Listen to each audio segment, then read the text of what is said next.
Light camera भाई भाई भाई भाई सेंटर सेंटर सर करवा लो डन। मनोरंजक ढंग से उठाएं ताकि लोगों का एंटरटेनमेंट भी हो और कुछ जो बीमारियां हमारे आसपास पलती हैं उनका भी समस्या का समाधान हो सके। तो Manipur, the diary of Manipur एक लव स्टोरी है, बहुत स्वीट सी लव स्टोरी है, और एक पॉलिटिशियंस और एक गांव की बहुत ही गरीब लड़की की कहानी है। मतलब एक बहुत हाई फाई चीज़ है और एक बहुत छोटी चीज़ है, तो इसके बीच के ताना बाना बुना गया है जी। हाँ हाँ, मैं बता ही रहा हूँ। हाँ हाँ, और हमारे साथ हमारी टीम में हमारे को प्रोड्यूसर साहब जावेद भाई आएंगे आप मेरे पास। मेरे साथ फिल्म के मुख्य नायक अमित राव जी, और मेरे साथ मानसी गुलाटी जी हैं जो देश में योगा की बहुत बड़ी इंस्ट्रक्टर हैं, और आप जो आज योगा का एक बहुत अच्छा माहौल देश में बना है उसमें आपका बहुत बड़ा योगदान रहा है। और ये पहली बार हमारे साथ फिल्म में एज ए अभिनेत्री आ रही है हमारे साथ। बहुत अच्छा इनका किरदार है और इन्होंने मणिपुरी लीडर का रोल इस फिल्म में ये प्ले करने जा रही हैं। और मेरे साथ और कौन कौन है? गुरु जी हैं, आइए प्लीज़। ये मिस्टर यामीन खान साहब हैं, ये अंतर्राष्ट्रीय कोच हैं, मेरे गुरु भी हैं, और ताइक्वांडो में बहुत सारे अवार्ड्स लिए हैं, देश विदेश में बहुत बड़ा नाम है आपका। और बाकी बहुत सारे हमारे कलाकार हैं, हमारे साथी कलाकार हैं, आर्यन जी हमारे साथ हैं, और अपूर्वा जी हैं, बहुत से लोग जो अभी जो हम धीरे धीरे टीम बन रही है। तो इस टीम का एक बहुत हेल्दी वे में हम लोग जिस तरह से आगे बढ़ रहे हैं। हमारे साथ महमूद भाईजान हैं, देखिए हमारे बड़े भाई भी हैं और बहुत सालों से हमारे सर पे हाथ रखे हैं, और ये सब पूरा टीम मिलकर एक अच्छे मकसद के लिए हम लोग काम करना चाहते हैं। इसीलिए हम आपके बीच में आए हैं आज कि इन चीज़ों का आगाज़ होने जा रहा है। और मीडिया जो कि हमेशा सिनेमा से और मीडिया का हमेशा बहुत गहरा रिश्ता रहा, हमेशा रहेगा, क्योंकि बगैर मीडिया के तो सिनेमा कुछ है नहीं। इसलिए आज आप लोगों को आमंत्रित किया गया है। तो बाकी का आप जिस तरह से इंटरव्यू जिसका करना चाहें आप बताएं। धन्यवाद। हाँ, अच्छा, तो मैं बताऊं? अच्छा, जी जी, बहुत बहुत धन्यवाद आप सबका। मैं सनोज मिश्रा, इस फिल्म का लेखक निर्देशक हूँ, और अभी कुछ दिनों पहले मेरी film the diary of West Bengal release हुई थी। उसको लेकर बहुत सारी जो बातें थीं और जो प्रॉब्लम्स थे बहुत सारे, तो एक समय ऐसा आ गया था कि मैं सोचा था कि मैं इस इंडस्ट्री से अलविदा बोल दूंगा, मेरे लिए जगह ठीक नहीं है। क्योंकि शायद आप लोगों ने पहली बार ऐसा सुना होगा कि किसी निर्देशक जो फिल्म बनाने वाला है उसकी जान पर बनाई हो। तो उन परिस्थितियों से निकलना मेरे लिए बहुत ही मुश्किल था, बहुत मुश्किल था। लेकिन मैं धन्यवाद देना चाहूँगा अपनी टीम को जिन्होंने मेरा हौसला बढ़ाया। मेरे साथ के आसपास के जितने भी लोग थे उन्होंने मुझे बहुत हेल्प किया, और मतलब मैं ऐसा लगा कि मैं रिटायरमेंट ले लेना चाहिए मुझे। तो अब थोड़ा सा हिम्मत किया हूँ कि मतलब इस फिल्म को मैं फिर से शुरू करूँ। और प्लीज़ कैमरा बंद कर दीजिए। अरे लोग हैं ना, तो आपके साथ है, हम सब है ना साथ, आपके साथ हैं।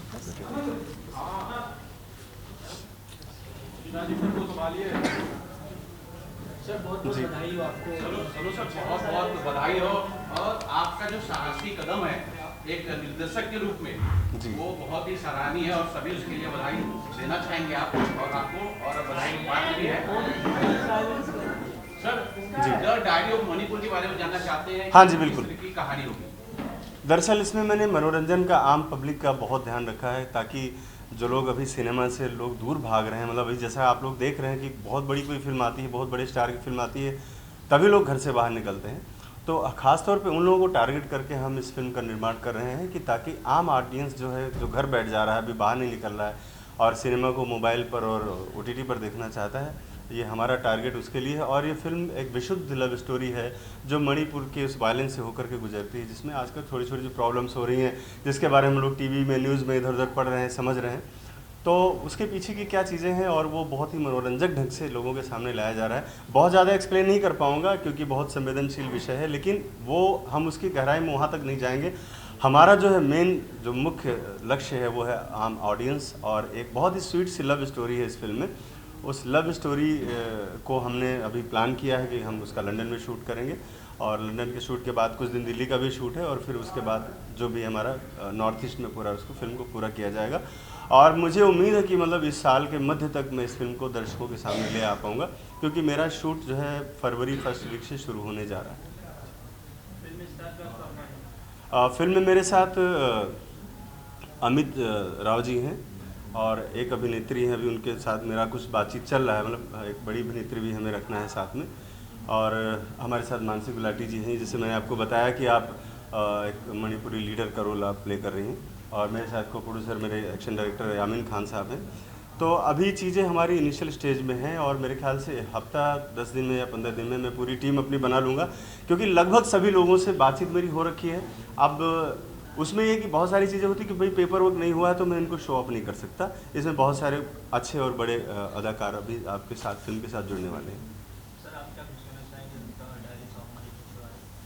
हाँ जी, सबसे पहले तो मैं अपना परिचय दे दूँ। मेरा नाम अमित राव है, गुरुग्राम में रहता हूँ, और बचपन से ही मुझे अभिनय का शौक़ रहा है। स्कूल के दिनों में भी स्टेज पर काफ़ी प्लेज वगैरह किए हैं, और हर साल अपने वहाँ जो हमारा क्लब है जो वहाँ पर रामलीला प्ले करता है उसमें भी हम हर साल पार्टिसिपेट करते हैं। तो ये शौक़ मेरा अभिनय का रहा। ये एक इच्छा थी कि मैं भी इसमें फिल्म इंडस्ट्री में एक बार आऊँ और इस प्रतिभा को यहाँ भी एक बार अपनी निखारूँ। तो हमारे कोच जिन्होंने हमें बचपन से ताइक्वांडो सिखाया, यामिन खान सर, ये इनसे मेरा बहुत अच्छा फैमिली की तरह ही नाता है। इन्होंने परिचय सनोज मिश्रा सर को दिया हमारा कि ऐसे ऐसे है कि अभिनय करता है, तो मिश्रा सर ने फिर हमको ये मौका दिया है, इसके लिए हम बड़े आभारी हैं इनके। और बस अब आगे की यात्रा शुरू होगी हमारी। सर मैं तो यही कहना चाहूँगा, सनोज जी ने बहुत काफ़ी हिम्मत किया। आपने देखा कि सबसे पहले मैं अपना परिचय देता हूँ। मेरा नाम जावेद है, जावेद देवरिया वाली से मैं चलता हूँ नाम से, और मैं प्रोड्यूसर भी हूँ, और मेरी फिल्म अभी रिलीज़ होने वाली है जिसका नाम आप लोग जानते हैं, सुस्वागतम शांति। दूसरी बात यह है कि ये सनोज मेरे बहुत पुराने दोस्त हैं, आज से नहीं 12-10-15 साल से, लेकिन हम लोग आपस में मिल नहीं रहे थे। लेकिन हम लोग कुछ दिन पहले मिले और इसका प्लान, तो हमने कहा नहीं इसको करते हैं, कि बहुत अच्छा सब्जेक्ट है, बहुत अच्छी चीज़ है। और ये आप लोग ये मत सोचिए कि हम लोग सरकार के खिलाफ चाहे किसी के खिलाफ, ऐसा कुछ नहीं है। हम लोग एक अच्छी फिल्म एक मनोरंजन के लिए बना रहे हैं, और इसको चाहेंगे कि दर्शक, जो अभी सनोज जी ने कहा कि दर्शक घर से नहीं निकल रहे हैं, तो हम उनकी पूरी कोशिश है कि उनको बाहर करने के लिए। और दूसरी बात, एक चीज़ और कहना चाहेंगे, आप लोग तो इनका परिचय सर खोल देता हूँ। ठीक है सर, और कोई सवाल खिलने दो मुझे। ठीक है सर, सारी जी इसके लिए। हाँ जी मणिपुर कई महीनों से जल रहा है। हाँ जी, हाँ जी बिल्कुल जिसकी न्यूज़ में इतनी चर्चा जी, नहीं दिखाई देता है, लेकिन जी। जल रहा है, दुनिया को पता है। हाँ जी, हाँ। क्या इस फिल्म के अंदर हम उसकी झलक देखेंगे आपकी प्रेम कहानी के अंदर? हाँ बिल्कुल देखेंगे, और बहुत ही कह सकते हैं कि बहुत सटीक तरीके से, बहुत ही तथ्यात्मक तरीके से, मतलब जो चीज़ें हैं उनको मैं ज़रूर एक्सप्लेन करना चाहूँगा, क्योंकि मैं काफ़ी दिन से उस पर काम भी कर रहा हूँ। और क्यों ये, इसके पीछे वजह क्या है, इस पर मैं फोकस करना चाहूँगा कि आखिर वहाँ पर जो वायलेंस है वो थम क्यों नहीं रहा। तो हम लोग गुजरेंगे ज़रूर उसके बीच से, क्योंकि मणिपुर जाने का मतलब है कि मणिपुर के इश्यूज़ अगर नहीं आएंगे तो मतलब ही नहीं है। तो इश्यूज़ भी हैं, लेकिन उसके साथ साथ मनोरंजन का, जैसे आपने बताया, मैंने कहा, और ये फिक्शनल है। जैसे मैंने पिछली बार जो फिल्म बनाई थी उसमें यह था कि फिल्म मेरी पूरी तरह से किसी बहुत ही मजबूत कैरेक्टर से इंस्पायर्ड थी, उसी के आसपास थी, वो ट्रू स्टोरी थी। लेकिन ये हमारी पूरी तरह से फिक्शनल कहानी है, और इस कहानी पर करीब हम लोग 8-9 साल से काम कर रहे थे, जो अब जाकर के चीज़ों को हम समेट पाए हैं, और इसको एक अच्छा फ्लेवर देकर लोगों के सामने लाने की कोशिश है। सर पिछले महीने जो हमने देखा, बहुत शारीरिक और मानसिक पीड़ा से आप गुजरे हुए हैं, जो आपकी फिल्म थी। जी जी, क्या इस बार तैयार हैं? क्योंकि आप अगर सच्ची कहानी लेके आ रहे हैं, जी। आप आईना दिखाने की कोशिश कर रहे हैं, तो फिर से वो वाकया होगा। देखिए, मुझे ये पता है कि मेरी स्वाभाविक मौत तो नहीं होगी, मैं तो मारा जाऊंगा कहीं ना कहीं, लेकिन इसके लिए मैं अपनी आवाज़ को दबा नहीं सकता, बंद नहीं कर सकता। जो बातें हैं, जो सिस्टम है, अगर कोई कहे कि गवर्नमेंट के खिलाफ है या फेवर में है, तो वो सारी चीज़ें अलग है, मैं उस इशू में नहीं जाना चाहता। मेरा मुख्य उद्देश्य है सिनेमा बनाना, और सिनेमा बनाते हुए अगर मुझे लगता है मुझे सच बोलना चाहिए तो मैं सच बोलूँगा। अब उसके लिए चाहे कोई मुझे मार दे या जो भी करे या प्रताड़ित करे, जैसे भी पिछले दिनों बहुत सारा मैं 2 साल तक झेला हूँ। एक सरकार से लड़ना एक छोटे से निर्देशक के लिए बहुत कितना पेनफुल था, वो मैंने अपनी ज़िंदगी में महसूस किया है, और आगे भी मैं इसके लिए तैयार हूँ, क्योंकि मैंने ये समझ लिया है कि मुझे पता चल गया है कि मेरी मौत स्वाभाविक नहीं है। जाहिर सी बात है कि फिर कुछ ना कुछ तो होगा मेरे साथ, लेकिन इसके लिए मैं रुकने वाला नहीं हूँ। ये सब आप लोगों की प्रेरणा से, आप सबका आशीर्वाद, इसलिए मैं आगे बढ़ता रहूँगा। बिल्कुल सर, मणिपुर में ये शूट होगा क्या? क्योंकि अभी तो मणिपुर चल रहा है, हाँ। कहानी मणिपुर की है जी। तो क्या ये शूट मणिपुर में होगी? अब बिना मणिपुर के तो फिल्म कंप्लीट नहीं हो सकती है, लिहाजा फिल्म तो मणिपुर में ही शूट होगी और होगी अपने तरीके से, जिस तरह से हम चाहते हैं वैसे उसी तरीके से फिल्म बनेगी वहाँ। हम कहीं पर मणिपुर क्रिएट नहीं करने वाले कि हम जाके अलग कहीं क्रिएट कर लें और बता दें कि ऐसा है, जैसे आमतौर पे लोग करते हैं। तो वो उतना जज्बा, उतना मादा रखता हूँ, तभी इस फील्ड में आप लोगों के बीच में हूँ। और मैं फिल्म बना के, नाच गाना दिखा के, कैबरे और दुनिया भर का करके अपने युवाओं को भ्रमित करने वाली फिल्में, या जैसे बहुत से वामपंथी लोग बैठे हुए हैं, अनुभव सिन्हा जैसे लोग जो इस तरह से एजेंडा चलाते हैं वामपंथियों का, मैं वैसा नहीं हूँ। मैं फैक्ट्स पे काम करता हूँ और खुलेआम मंच से बोलता हूँ, दावे के साथ बोलता हूँ, और वो दावा हमेशा मेरा मजबूत रहेगा और आगे बढ़ता रहेगा। सॉरी, रिसर्च देखिए, हम जैसे कि पहले भी मैंने आपको बताया, मेरी पहले की जो फिल्में रही हैं, तो लोग क्या गूगल पे बैठ के सर्च कर लेते हैं, यूट्यूब पे देख करके माइंड सेट कर लेते हैं, अच्छा ऐसा हुआ होगा। उसके पीछे ये जानने की कोशिश नहीं करते कि भाई यूट्यूब वाला कोई भगवान है क्या, या कैसे वो सारी बातें यहाँ पे रख रहा है। वो भी कहीं से काल्पनिक चीज़ें बता सकता है, तो आप उसको माइंड में नहीं बिठा सकते। तो मैं तो ग्राउंड लेवल पे काम करने वाला आदमी हूँ। बंगाल डायरी भी थी मेरी, तो उसमें मैंने सारे ह्यूमन राइट्स से मेरे सारे डॉक्यूमेंट्स निकाले, मैंने माननीय न्यायालय से बहुत सारे डॉक्यूमेंट्स कॉपी निकलवाई, उसके आधार पे मैं आगे बढ़ा था और ग्राउंड लेवल पर जाकर मैंने काम किया, जहाँ से सारी जो गतिविधियाँ होती हैं विदेशी, उन पर जाकर मैंने काम किया। तो सेम वही कंडीशन इधर भी है, मेरा रिसर्च चल रहा है, लेकिन बहुत ज़्यादा लंबा नहीं हुआ रिसर्च। ये कुछ मैं फिल्म, मेरी जो फिल्म पहले रिलीज़ होने वाली थी उसके करीब 2-4 महीने पहले से मैंने शुरू किया था। बीच में मैं 4 महीने तक मेरा जो माइंड काम नहीं कर रहा था, मैं काम करने की स्थिति में नहीं था, लेकिन अब फिर से मैं वापस रिचार्ज होकर के आया हूँ और पिछले 1 महीने से मैं फिर लगा हुआ हूँ और जल्दी ही आप लोगों के सामने लाऊंगा इसको। जी, जो ट्रू इवेंट्स में मूवीज बनती हैं, जी, चैलेंजिंग होती है, इसको कोई इनकार नहीं करता और खुद आप इसके एविडेंस हैं जी, क्या चैलेंजेस होते हैं। अभी जैसे हाल ही में देखा हमने, जिस तरह की मूवीज ट्रू इवेंट्स पर आई हैं, साबरमती हो या फिर केरला स्टोरी हो, कश्मीर फाइल्स हो, इन सब मूवीज को बहुत अच्छी ऑडियंस मिली है। क्या ये आपकी मोटिवेशन का जरिया है, जिस वजह से आपने फोकस किया? नहीं, खैर ये मोटिवेशन तो है मेरे साथ, लेकिन उसके साथ साथ ये है कि मैं किसी से अपना कंपेयर नहीं करता हूँ कि उन्होंने ऐसा किया तो मेरे साथ भी ऐसा हो जाएगा।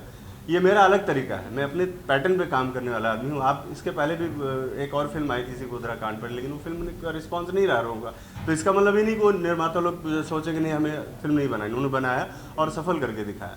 तो मुझे लगता है कि हर एक दिन एक नई चीज़ है, अगर मैं नई चीज़ें लेके आ रहा हूँ लोगों के सामने तो लोग पसंद करेंगे।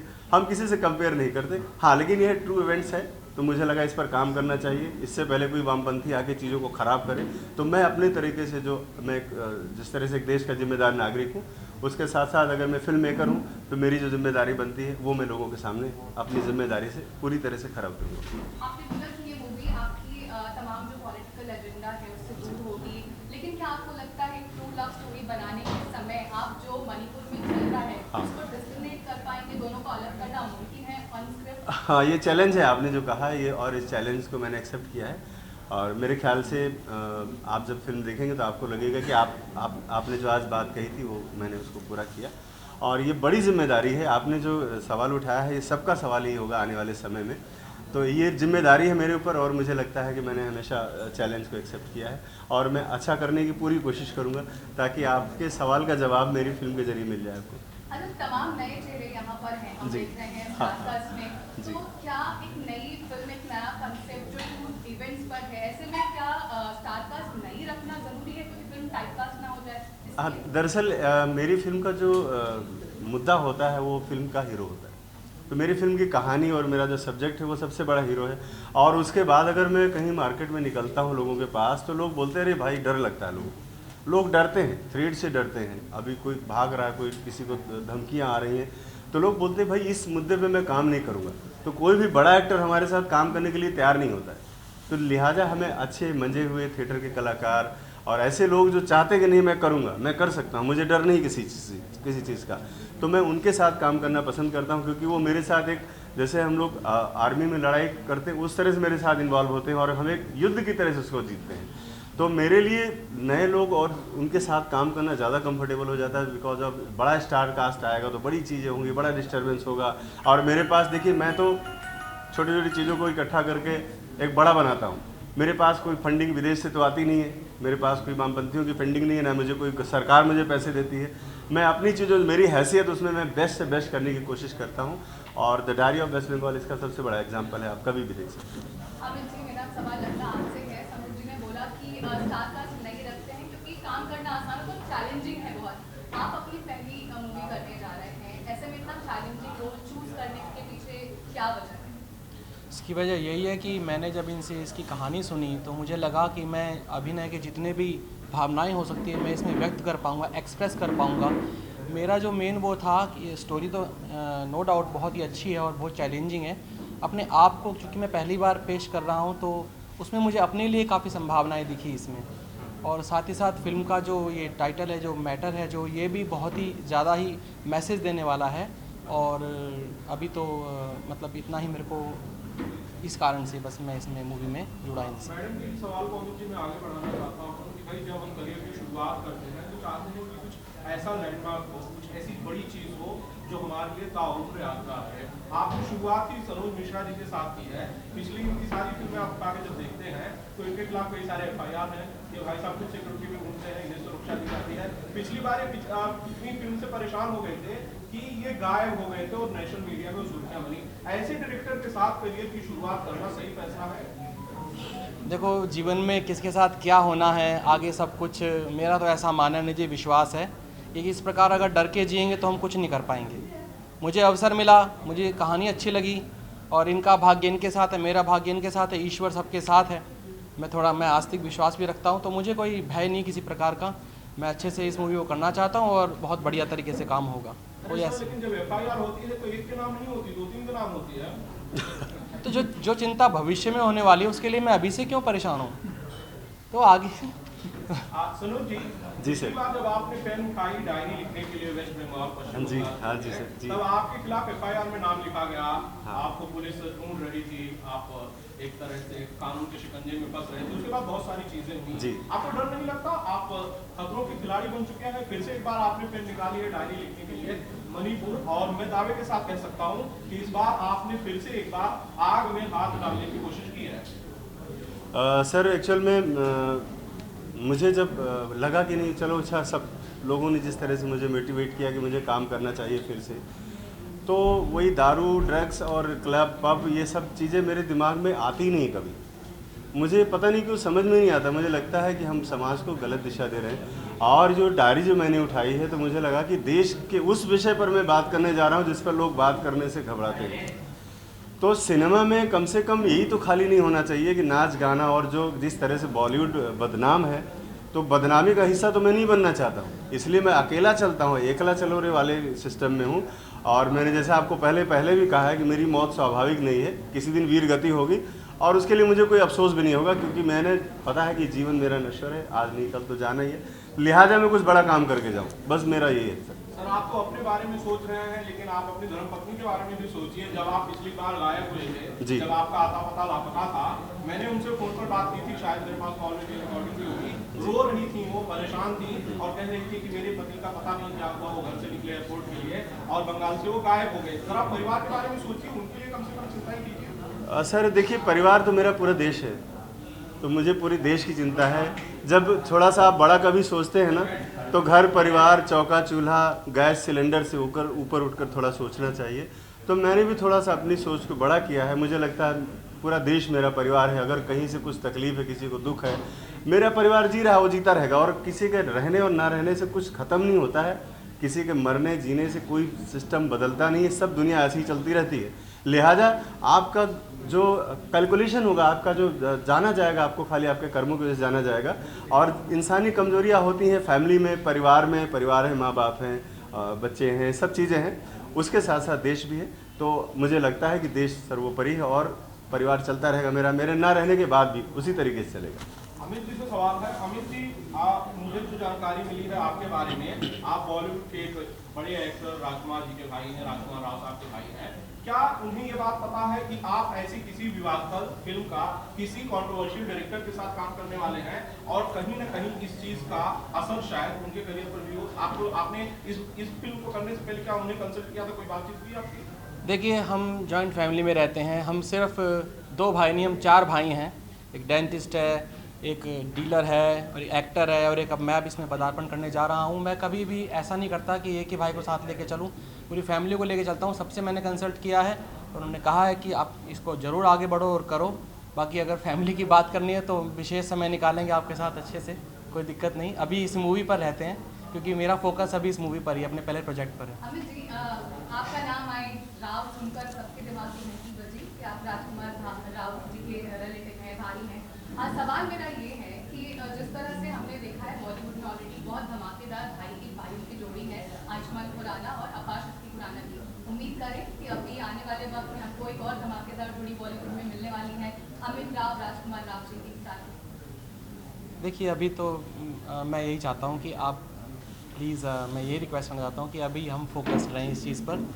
बहुत अवसर मिलेंगे बात करने के, चर्चा करने के बाद में फिर आपके सामने। क्या कुछ इनपुट लिए जाते हैं कि एक्टिंग के बाद वो घर में एक्टर्स हैं? हम साउथ इंडस्ट्री से बहुत सारे इंटरव्यूज देखते हैं हर जगह जहाँ घर में एक्टर्स हो, कुछ थोड़ी बहुत चर्चा तो चलती है। तो ये फिल्म करने के पहले या इस फिल्म से रिलेटेड इनपुट या जनरल एक्टिंग के बारे में कोई इनपुट आप लोग शेयर करते हैं?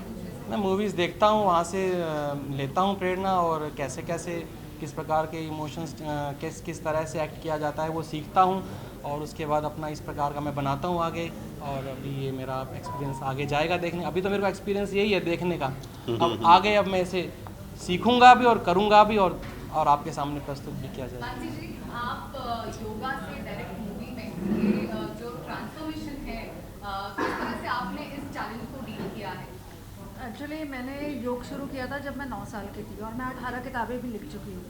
एंड सोसाइटी को एक अच्छा मैसेज देना है, तो उसके लिए मुझे लगा ये टॉपिक अच्छा है। यस, थोड़ा सा मुझे था कि मुझे एक्टिंग करनी है। वैसे तो सब रोल, मतलब everyone is playing a role itself, हम कुछ ना कुछ रोल प्ले कर ही रहे हैं। बट सोसाइटी के लिए, समाज के लिए अगर कुछ करना है तो डेफिनेटली, चाहे इन टर्म ऑफ एक्टर के रूप में करो, लेकिन सोसाइटी के लिए कुछ करना है। जो आप कैरेक्टर अप्रोच कर रही हैं, जैसा कि संतोष जी ने कहा, वो एक लीडर का होगा। ऑब्वियसली तो लीडर का कैरेक्टर एक ऐसे सेंसिटिव टॉपिक पर जो ऑलरेडी बहुत उलझा हुआ है, जिसको समझना बहुत मुश्किल है। क्या वाकई आप ऐसा फील करती हैं कि इससे आगे चल के आपको इसको पूरी तरह से जस्टिस करना आसान होगा? ऐसा नहीं? मैं एक्चुअली अगर ऐसा बोलूँ कि एज अ योगा एक्सपर्ट बोलूँ तो no dilemma, no confusion in my life. But definitely जो सोसाइटी में चल रहा है तो पूरी कोशिश करेंगे उसको जस्टिफाई करने के लिए। एंड हमारे डायरेक्टर हैं तो बहुत अच्छा स्टोरी बनाया है, तो will try to do my best. आइए थोड़ा इधर पहले तो सभी को नमस्कार और मेरा नाम यामीन खान है। मैं एक अंतर्राष्ट्रीय कोच हूँ। ओलंपिक में जापान में जो टीम गई थी हमारी ताइक्वांडो की, मैं ताइक्वांडो कोच हूँ, तो उसमें मैं ट्रेनर था ओलंपिक का, इंडिया का। और मुझे बड़ी खुशी है कि मैं ये पहला प्रोजेक्ट नहीं कर रहा हूँ सनोज जी के साथ में। हमारी दोस्ती 8 से 10 साल पुरानी होगी और क्योंकि मेरे हाथों से, जैसे कहते हैं ना, गुरु का ठप्पा लग चुका है, हाथों से बहुत लोग मतलब ट्रेनिंग ले चुके हैं, अच्छे ओलंपियन भी और स्टार भी और IPS भी। तो मुझे बड़ी खुशी होती है कि जब वो मेरा कहीं टीवी पे नाम लेते हैं तो बहुत एक अंदर से जैसे गुरु के प्रति एक वो जगता है ना, तो मेरे अंदर फीलिंग आती है कि भाई मैं बहुत प्राउड फील करता हूँ। मुझे जितनी बार भी जो स्टोरी मुझे बताई गई, जैसे डायरी ऑफ वेस्ट बंगाल की बात करेंगे तो मैंने भी बहुत सारे सर के साथ धक्के खाए हैं। धक्के अब समझ गए ना, मैं एक देसी लैंग्वेज में बोल रहा हूँ कि धक्के खाए, अच्छे वाले धक्के खाए हैं, लेकिन इन्होंने वो हार नहीं मानी और मैंने फिर इनका साथ नहीं छोड़ा। क्योंकि ऐसे ही हम एक फाइटर है, हम रिंग में लड़ते हैं, हम खेलते खेलते अगर हमारा हाथ पैर भी टूटता है हम लास्ट में भी लड़ते हैं कि आखिरी 1 सेकंड हम उसको नॉकआउट मार देंगे और वो हम जीत जाएंगे। तो वही चीज़ को मैं रखते हुए इस इंडस्ट्री की तरफ ऐसे इंसान के साथ जुड़ा जिन्होंने, मैं अपनी आंखों से देखा कुछ चीज़ें, तो मुझे बड़ी खुशी होती कि मैं उसका पार्ट बना डैडी ऑफ वेस्ट बंगाल का। और सबसे पहले जो काशी टू कश्मीर, वो भी किसी कारण वो नहीं आ रही है, लेकिन उसका भी मुझे पार्ट बनाया गया था। और डायरेक्टर साहब को कभी ट्रेनिंग दिया आपने? डायरेक्टर साहब को ट्रेनिंग दिया फाइट करने के लिए? देखिए वो बात एक अलग है, हम जो बात अभी कर रहे हैं ना, देखिए अब मैं बताया ना कि रिंग का जो फाइटर होता है वो हर जगह किसी भी फील्ड में जाकर मार नहीं खाता। और ऐसे मैंने अपने शिष्यों को भी सिखाया है। और शिष्यों की बात करेंगे तो बहुत बहुत बड़े बड़े अच्छे वो लोग हैं जो ओलंपियन के ऊपर, मैं समझता हूँ कि उससे ऊपर तो कुछ होता ही नहीं है। तो मैं वहाँ तक सीमित हूँ, बड़ा अच्छा लगता है। और इसमें जो मेरा भी किरदार जो भी होगा, क्योंकि एक्शन का नाम लिया, क्योंकि हम फाइटर तो एक्शनों में थोड़ा काम करेंगे, तो एक्शन में अपना बेस्ट दूंगा। और मेरे को फिल्म इंडस्ट्री में लाने वाले सनोज मिश्रा जी हैं। नहीं तो मैं एक स्पोर्ट्समैन रहा हूँ सिंपल, लेकिन हाँ आप लोगों का आशीर्वाद, क्योंकि मैं एक छोटी सी फैमिली से रहा, आप लोगों ने मुझे उठाया, मीडिया ने मुझे बहुत अच्छी तरह से उठाया, क्योंकि छुपे होते गांव में खिलाड़ी, चाहे वो ओलंपियन हो, उनका भी जब तक आप लोग नहीं साथ देंगे ना, उनको कोई पहचानता नहीं है। तो आप लोगों ने हम लोगों को भी उठाया, और बिना मीडिया के कोई फिल्म हो या कोई राजनीति हो, मैं समझता हूँ, या कोई स्पोर्ट्स हो, मुझे लगता है कि वो संपूर्ण नहीं है। आप लोगों का बहुत बहुत धन्यवाद।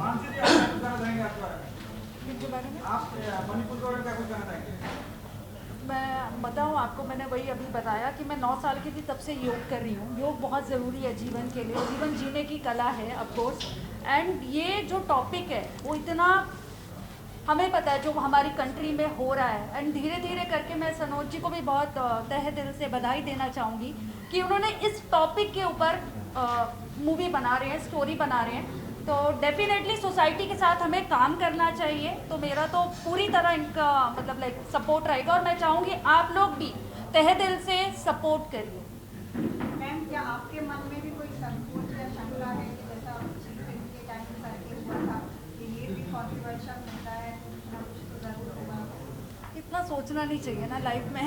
एक्चुअली मैं ये बिलीव करती हूँ, जैसे अभी मैं बोल रही थी ना, इतना जो चीज़ें अच्छे के लिए हो रही है सोसाइटी, ये टॉपिक तो है मणिपुर का, अगर उस पर लोगों को बताया जा रहा है प्रॉपरली, तो आई डोंट थिंक सो इतना सोचना चाहिए। अभी तो हर चीज़ के ऊपर मीन्स जो भी हमारी कंट्री में या जो भी प्रोग्रेस हो रही है, जो चीज़ें उस पर दिखाना भी चाहिए जो भी, तो इतना नहीं सोचना चाहिए। अब केरला वाला भी अगर आप देखो तो बहुत सेंसिटिव टॉपिक था, लेकिन अगर उसको कोई दिखाता नहीं तो लोगों को कैसे पूरी तरह पता लगता। तो आई डोंट थिंक सो, जो ये कर रहे हैं बहुत अच्छा काम कर रहे हैं, we have to support him. जी मैम, आप क्या बोलना? मैं तो सबसे पहले सनोज जी को ऑल द बेस्ट कहना चाहती हूँ इस फिल्म के लिए। और सनोज जी को मैं ये डायरेक्टर नहीं बोलूँगी, मैं बोलूँगी ये एक योद्धा है जो इंडस्ट्री में इस तरीके का फिल्म को लेके आने का हिम्मत जुटा के कर रहे हैं। एक के बाद एक फिल्में जो बनाते हुए जा रहे हैं। मैं इनको काफ़ी सालों से जानती हूँ, इनका मेरा काफ़ी सारे पुराना रिश्ते हैं, लेकिन काम हम लोग कभी कर नहीं पाए, लेकिन शायद हम लोग इस बार जुड़े, तो वो तो बात के ऊपर है। लेकिन इतना है कि इन्होंने जो भी इस मूवी को लिए सोचा है, तो इतना सेंसिटिव और एक ऐसा मुद्दा होगा, मुझे लगता है जो हम लोग नॉर्मली माउथ पब्लिसिटी से नहीं कर सकते, जो ये फिल्म के जरिए लोगों के सामने प्रेजेंट करना चाहते हैं। तो मैं इसके लिए सनोज जी को ऑल द बेस्ट कहूँगी कि डायरी ऑफ द मणिपुर बहुत अच्छा जाए, क्योंकि इन्होंने जो मुद्दा उठाया है वो बहुत सेंसिटिव है। मणिपुर मतलब सेंसिटिव है, अभी भी सेम सिचुएशन चल रहा है, तो ये तो योद्धा है। और लाइफ में हमेशा किक की ज़रूरत होती है। जब तक आपके लाइफ में किक ना हो ना, आपको आगे मूव करने का या अचीव करने का इच्छा नहीं रहती है, जो ये कर रहे हैं। तो मुझे इसलिए लगता है कि इनके लिए लाइफ में ये किक है। Thank you. सबसे पहले मैं ये, हाँ जी सर, महमूद भाई इधर आइए। भाई अब आगे हाँ जी, सबसे पहले मैं बधाई दूंगा सनोज जी को और पूरी टीम को कि इस तरीके के मुद्दे पर फिल्म बनाना आसान नहीं है। एज एन फिल्म मेकर मैं भी जानता हूँ कि कितनी तकलीफ होती है, और सनोज जी तो खुद भोगी है जो उन्होंने पिछले और उसके बाद हिम्मत करके ये बना रहे हैं। तो सल्यूट टू हिम फर्स्ट, और हम सबको अप्रिशिएट करना चाहिए। मैं यहाँ पे हूँ क्योंकि सनोज जी से हमारी So welcome all of you. Thank you very much for coming over here to cover this conference. मैं सबसे पहले सनोज जी को बधाई देना चाहता हूँ कि वो इतने बड़े बड़े कदम उठाते हैं, बहुत ही डेयरिंग, और उनके साथ जो कुछ भी वारदातें हुई हैं उसके बारे में आप सब जानते हैं, आप उसके साक्षी हैं। और हम उनके करीब रहते हुए उस चीज़ को महसूस करते रहे, उस दर्द को हमने महसूस करने की कोशिश की, चाहे इनका अपना दर्द हो, चाहे इनकी टीम के लोगों का दर्द हो, चाहे इनके परिवार का दर्द हो, वो सब हम लोगों ने साथ भुगता है। और साथ साथ उसको महसूस किया। मैं सनोज जी को एक डायरेक्टर से बेहतर एक टीम लीडर के रूप में जानना चाहता हूँ। Is very dear team leader. और हम जैसे जो हम हैं उम्र दराज हैं, लेकिन हमने फिल्मों में रोल नहीं किया था, लेकिन सनोज जी के साथ जब हम पहली बार, इन्होंने गजनवी फिल्म बनाई थी, उसने मुझे 3 गुंडे तस्कर बेटों के बाप का रोल दिया था। और जब कभी मैं उसमें कुछ कोताही कर रहा था तो इन्होंने मुझे डांटा भी और फटकारा भी, और मुझे अच्छा लगा कि एक डायरेक्टर के रूप में ये जैसा व्यवहार टीम के साथ करते हैं, बड़े प्यार से, बड़ी मोहब्बत से टीम को आगे ले जाने का मादा इनके अंदर है। और मैं और ज़्यादा क्या कहूँ आपके बारे में। अरे सर मत। ऐसा होता है कभी कभी कि जो शख्स इतना करीब होता है, अगर उसकी तारीफ़ की जाए तो ऐसा महसूस होता है कि हम खुद अपनी तारीफ़ कर रहे हैं। एग्जैक्टली, बस। Thank you very much. Centre look, centre, ये तेरा कैमरा आ रहा है। Centre look, centre. Done. Okay sir, thank you. उजाले अपनी यादों के हमारे साथ